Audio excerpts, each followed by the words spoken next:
Разделительные и числительные в тувинском языке соответствуют употреблению количественных имен числительных с предлогом «по» в русском языке.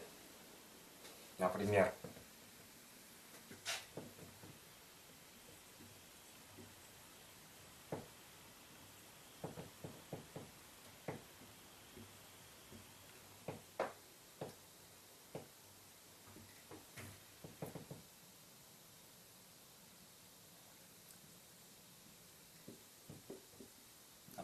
поймали по 2 рыбы.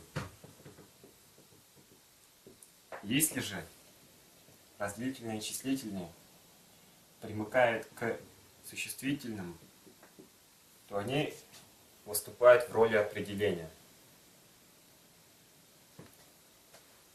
И таким образом в тувинском языке они строятся следующим образом.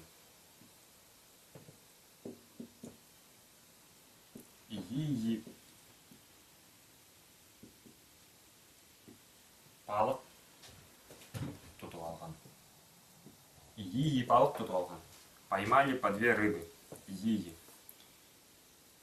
Образуются они путем повторения количественных имен числительных. Ии. Если же разделительные и числительные примыкают к глаголам, например, брать подвое, то в тувинском языке к разделительным и числительным присоединяется окончание «леп».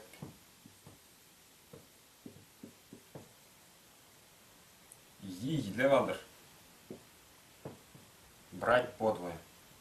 Если эти числительные относятся к глаголу. Если к существительному, то наблюдается только простое повторение. Глаголу окончание «леп» или «лап». Можно также сказать «йийлдыр». Йийлдыр. Если разделительные и числительные выступают в роли наречия. Йийлдыр. Делить подвое. Тоже числительное относится к глаголу лер. Йийлдыр выступает в роли наречия. Образуется путем присоединения после слова калдыр